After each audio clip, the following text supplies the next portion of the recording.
قوتي وتتي اهلا وسهلا مرحبا بكم يا جماعة الخير صباح الخير عليكم نازل في اللون والسلام عليكم. J'espère que vous allez bien, j'espère que vous vous portez bien. Nous terminons cette fin d'année 2023 avec beaucoup de crises politiques et géopolitiques déclenchées par le régime algérien ou qui impliquent directement ou indirectement le régime algérien. Après le Maroc, l'Espagne, les Émirats Arabes Unis, la France, ça s'est amélioré mais il y a eu pas mal de crises et des tensions cycliques.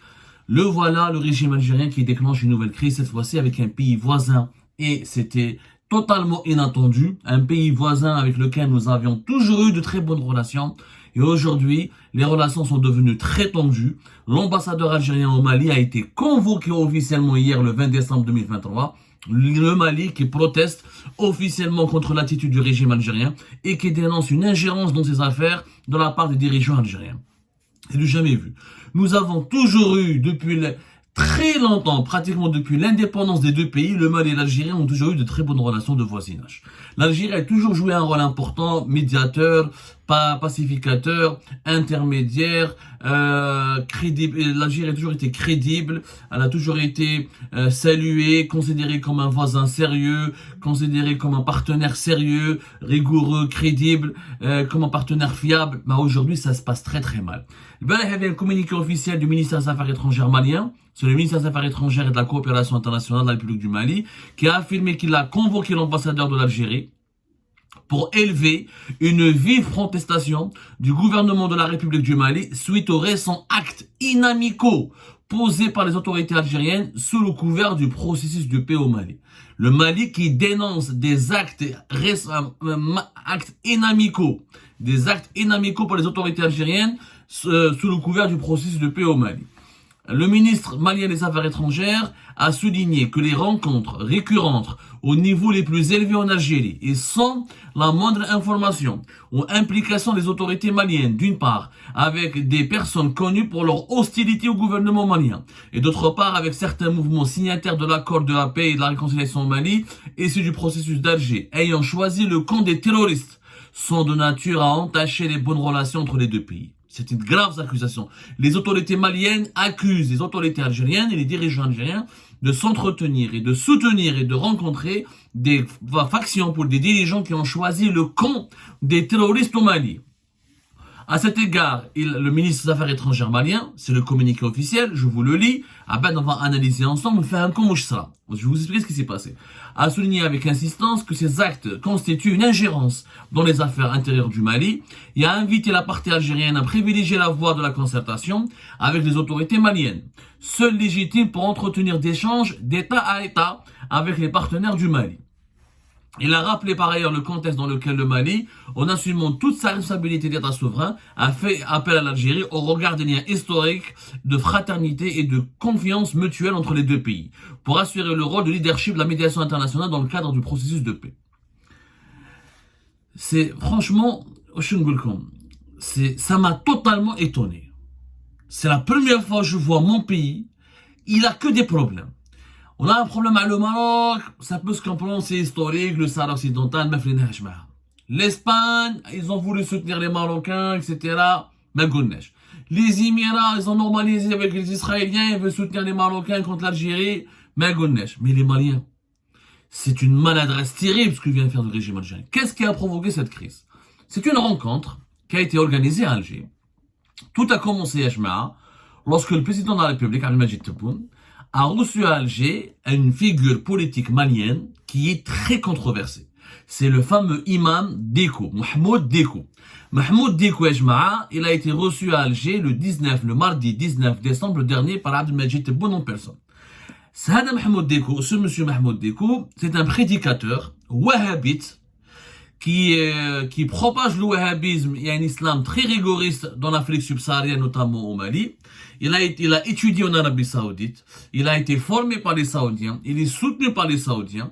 C'est un prédicateur il a été reçu, on lui a déroulé le tapis rouge au palais présidentiel d'El Mouradia, en présence donc des conseillers et des collaborateurs les plus influents de Abdelmadjid Tebboune.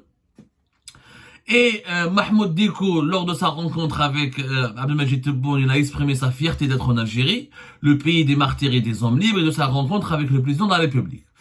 Avant, il a même a reconnu qu'il a bénéficié d'un accueil chaleureux et il a remercié l'Algérie pour sa généreuse hospitalité.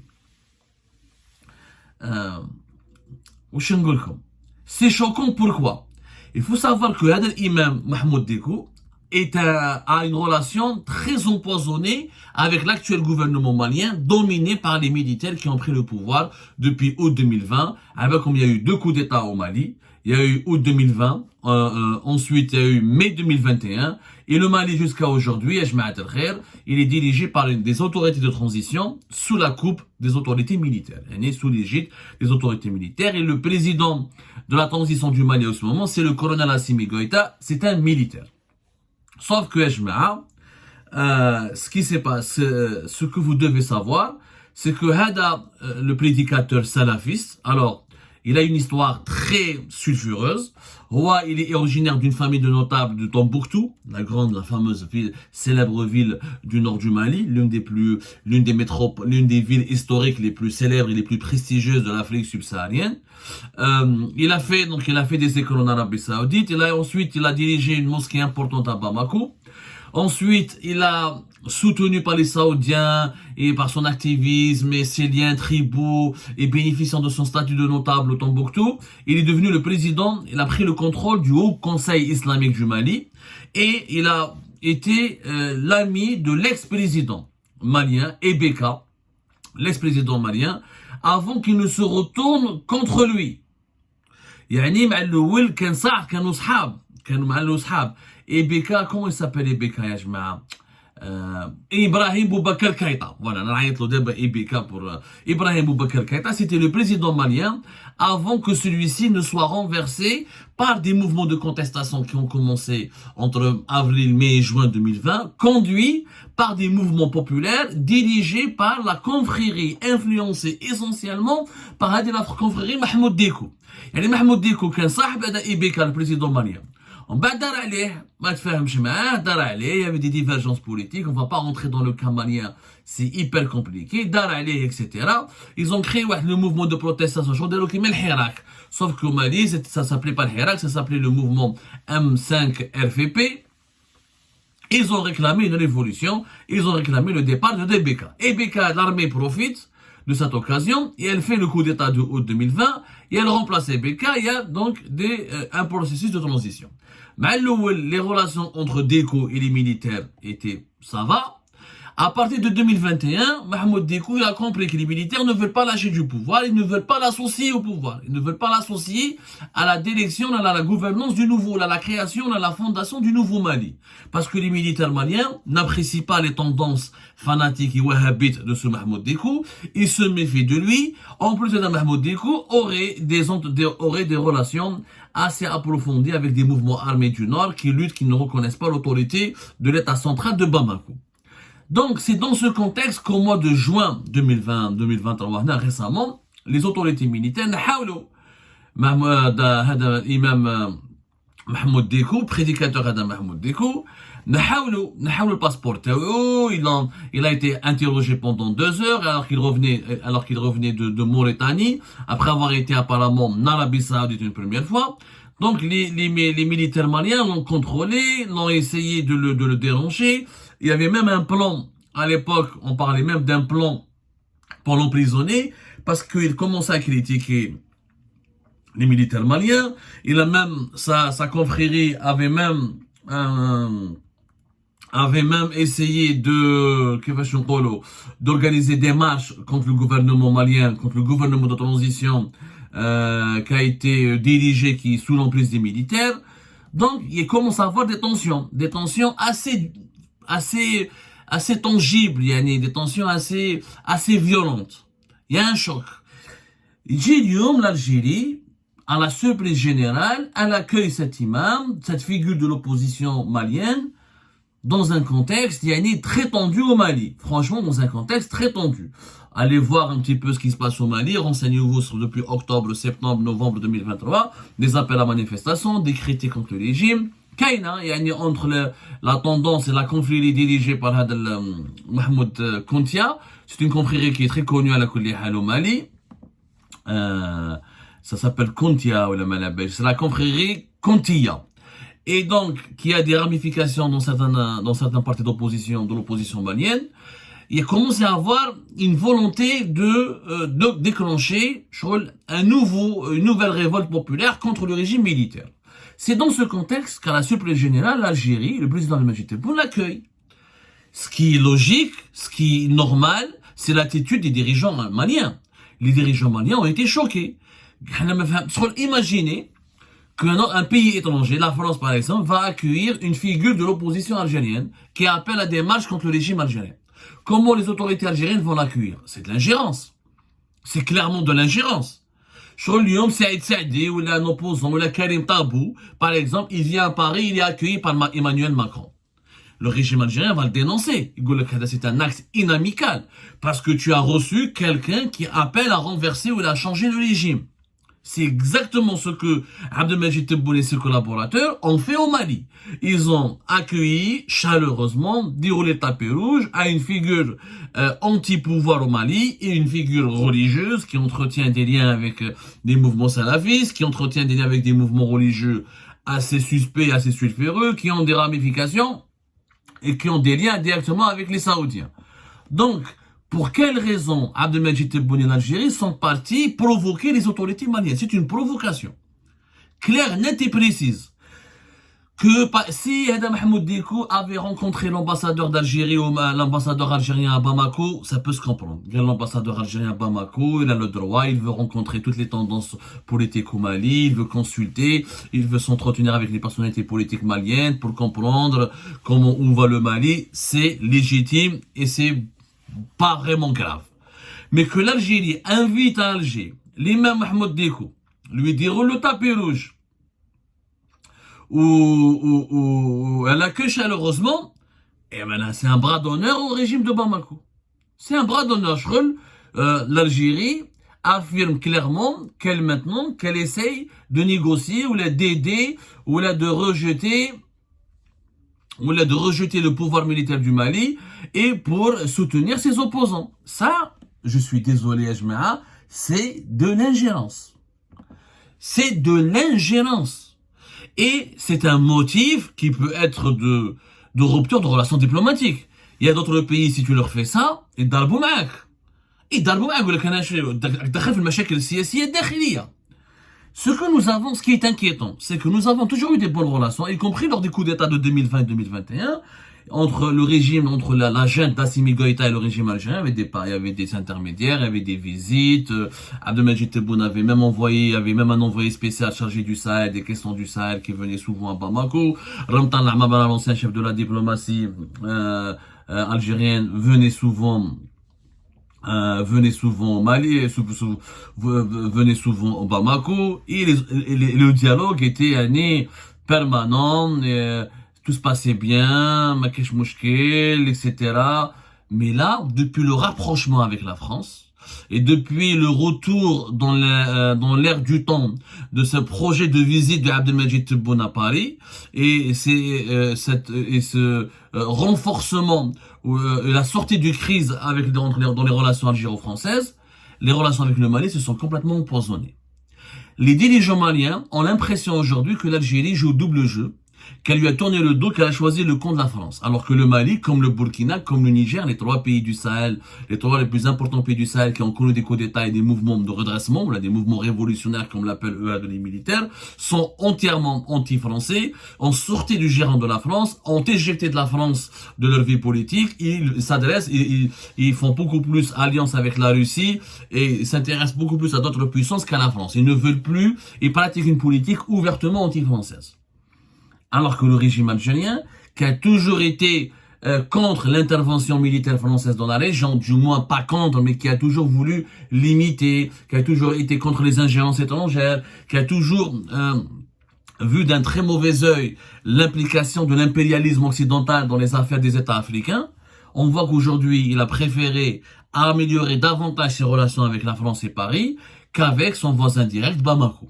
وهنا يا جماعة رانا نشوفوا باللي اليوم لحقنا un point où nous avons de très mauvaises relations avec nos deux principaux voisins dans l'Afrique subsaharienne, le Niger et le Mali. Octobre 2023, le Niger a rejeté, je vous le rappelle, l'offre de médiation de l'Algérie, qui voulait jouer le rôle de médiateur entre les militaires qui ont fait un coup d'État et les anciens partisans du président déchu du Niger, Mohamed Bazoum. Lyon, le Mali convoque l'ambassadeur d'Algérie où il est en train de critiquer officiellement l'Algérie. Il parle de gestes inamicaux et c'est une mise en garde à l'encontre de l'Algérie. C'est que nous avons aujourd'hui des mauvaises relations partout. Même à le Niger et le Mali, qui étaient des voisins simples, c'est des pays limités, pauvres, qui ont leurs problèmes, et avec lesquels nous avions d'excellentes relations et complémentaires, ou les des relations empoisonnées. Quand on a la Tunisie, avec laquelle on s'entend, la Libye, elle est divisée, il n'y a pas d'État, on s'entend avec une partie, pas avec une autre partie. La Mauritanie, ça reste superficiel, on ne connaît pas très bien la profondeur des relations avec la Mauritanie. Avec le Maroc, on est au bord d'une guerre. Je ne comprends pas le jeu des dirigeants algériens.